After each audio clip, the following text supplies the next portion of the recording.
देखिए, सबसे पहले हरियाणा के मेरे प्यारे कांग्रेस परिवार के सभी साथियों का दिल से धन्यवाद करता हूं। सभी नेतागण का दिल से धन्यवाद करता हूं कि बहुत ही प्यार से किसी एक परिवार के सदस्य को यहां पे वेलकम मिले, वो वेलकम मुझे किया है। इसके लिए मैं सभी का दिल से धन्यवाद करता हूं। मुझे पूरा विश्वास है कि हरियाणा में आखिरी चुनाव जो हुआ उसमें थोड़ी सीटों से हम कमज़ोर रहे और हमारी सरकार नहीं बनी थी, पर इसका दंड अगर किसी को मिला तो हरियाणा के लोगों को मिला है। हर मोर्चे पे भाजपा सरकार यहाँ फेल रही है और कांग्रेस के हमारे सभी साथी यहाँ पे जो इस तरह से लोगों के साथ काम कर रहे हैं, मुझे पूरा विश्वास है कि बहुत अच्छी तरह से आने वाले दिनों में कांग्रेस के साथ लोगों का प्यार, समर्थन, आशीर्वाद और वोट्स रहेंगे। राहुल गांधी जी, वर्ल्ड रिकॉर्ड होगा कि कोई राष्ट्रीय नेता 155 दिन 3500 किलोमीटर और हर रोज के 22 से लेके 30 किलोमीटर तक की पदयात्रा, ये वर्ल्ड रिकॉर्ड होगा। मैं देश की जनता का धन्यवाद करता हूं कि राहुल गांधी जी की इस यात्रा में बहुत ही बड़ा समर्थन और प्यार देश के लोगों ने राहुल गांधी जी की यात्रा को दिया है। अब हरियाणा में राहुल गांधी जी राजस्थान बॉर्डर से आएंगे। पहले 3 दिन के बाद हरियाणा छोड़ के वापसी यात्रा में भी हरियाणा के अंदर से उनका प्रवेश और प्रस्थान होगा। मैं सभी हरियाणा के सज्जनों, देवियों और युवा साथियों से गुजारिश करूंगा कि एक ऐसा पाक साफ नेतृत्व जिन्होंने दल के हित से ऊपर देश के हित को माना और उन्होंने कहा कि सिर्फ चुनाव जीत लेना, शासन ही मेरा आखिरी ध्येय नहीं है। इस देश में जो जहर घोला जा रहा है, भाषा के नाम पे, प्रांत के नाम पे, जाति के नाम पे, मजहब के नाम पे आपस में लोगों को लड़ा रहे हैं, जिससे देश कमज़ोर होगा। तो मैं इस देश के साथियों को कोई बात नहीं है। राहुल गांधी जी की यात्रा में कोई पॉलिटिकल एंगल नहीं है। जो आना चाहता है आ सकता है और काफ़ी ऐसे लोग जो एनजीओ चलाते हैं, जो देश का हित चाहते हैं, वो भी जुड़ते हैं, पैदल चलते हैं, लाखों लोग उसके साथ चलते हैं। तो यही यात्रा को लेके राहुल गांधी जी हरियाणा में आ रहे हैं और हरियाणा के लोग भी उसमें प्यार के साथ जुड़ेंगे। आज की बैठक में तैयारियों को लेकर क्या-क्या फैसला हुआ है? किस तरह से जो पहली दफा आएंगे, क्या-क्या कांग्रेस जो है करेगी? देखिए, आज हमारी इस मीटिंग में प्रदेश कांग्रेस कमेटी ने कुछ कमेटियाँ बनाई हैं, क्योंकि कुछ व्यवस्थाएं हो, लोगों तक हमारा संदेश भी जाए। उस कमिटीज़ का अनाउंसमेंट हुआ है। उन कमिटीज़ के साथ मैं भी बैठ के बात करूंगा और जो डिस्ट्रिक्ट्स को जिम्मेवारी है, जहां से हो रही है यात्रा पसार, वहां उनके साथ भी हमारी अलग से बात होगी। और विधायक दल की बैठक हमारे विधायक दल के नेता हुड्डा साहब ने 4:30 बजे रखी है, तो उन विधायक साथियों के साथ भी हमारी बात होगी।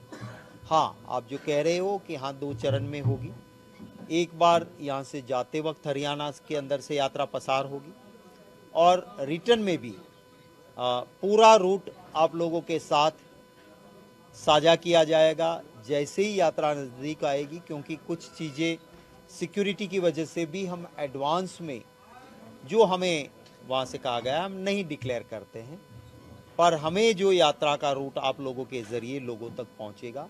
प्रदेश कांग्रेस कमेटी ने यहाँ से रावदान सिंह जी को इंचार्ज बनाया है हरियाणा यात्रा के लिए।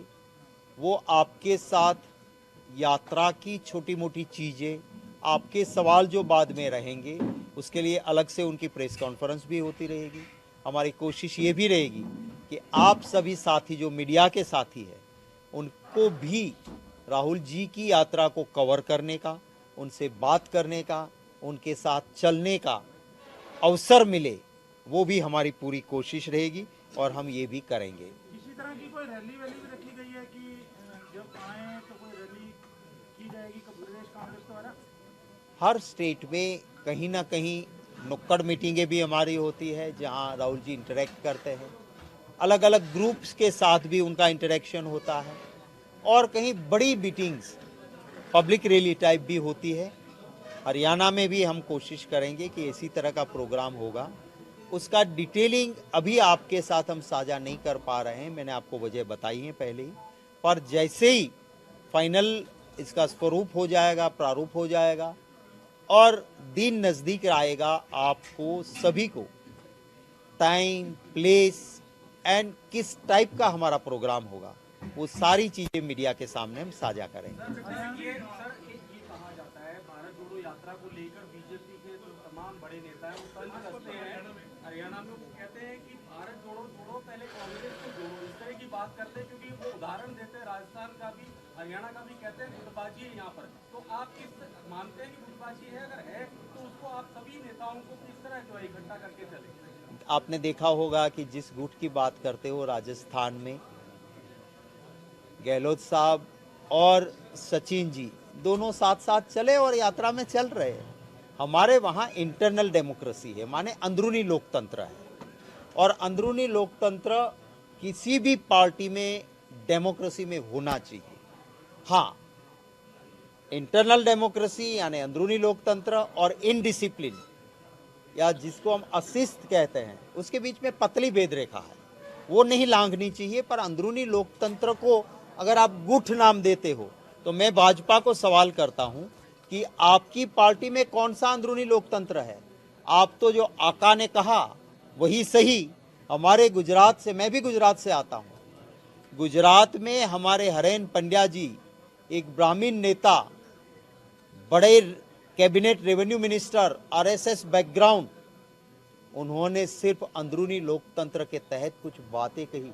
क्या हालत हुई वहाँ चाहे Keshubhai Patel former chief minister हो, गोवर्धन झड़फिया जी हो, अभी अभी जयनारायण व्यास आपके नेशनल स्पोक्सपर्सन भाजपा के रहे, उन्होंने भी इस पार्टी को छोड़ा कि यहाँ कोई अंदरूनी लोकतंत्र नहीं है, यहाँ डेमोक्रेसी नहीं है, यहाँ डिक्टेटरशिप है। तो भाजपा अपना घर संभाले, खुद शीशे के घरों में है, दूसरे के घरों में पत्थर फेंकने की चेष्टा ना करें। अच्छा, ये बताएं गोयल साहब कि अब क्योंकि आपको प्रभार मिल गया हरियाणा का, हरियाणा में संगठन का आप जानते हैं कि गठन नहीं हुआ, तो कब तक जो है गठन हो जाएगा? देखिए, मेरी कोशिश होगी कि हमारा संगठन ग्रास रूट पे मजबूत हो, और इसके लिए सभी नेताओं, कार्यकर्ताओं से मैं बात करूंगा, और ऐसी व्यवस्था हो कि जिससे सभी कार्यकर्ता को अपने डिस्ट्रिक्ट या ब्लॉक में या प्रदेश में काम करने का एक जिम्मेवारी के साथ मौका मिले, वो मेरी जरूर कोशिश रहेगी। आपने अंदरूनी लोकतंत्र की बात की, कभी-कभी आपके पार्टी के जो नेता है वो उसकी प्रिविलेज को ध्यान में रखते हुए इतनी सीमा लग जाते हैं कि पार्टी के खिलाफ ही वोट दे देते हैं। पार्टी के जो विधायक है वो खाली भेंट ढूंढने की बात लगातार करते हैं, तो क्या आप भेंट हो पाएगी सर? देखिए, अंदरूनी लोकतंत्र का अगर कोई इनडिसिप्लिन के लिए उपयोग करता है तो खुद के पैरों पे कुल्हाड़ी मारता है। अगर कोई विचारधारा से, आइडियोलॉजी से जुड़ा हुआ है तो वो कभी इधर उधर नहीं होता है। पर क्योंकि मैं गुजरात से आता हूँ, मैं जानता हूँ कि बीजेपी में पहले कहा जाता था कि एक कैडर बेस्ड पार्टी है।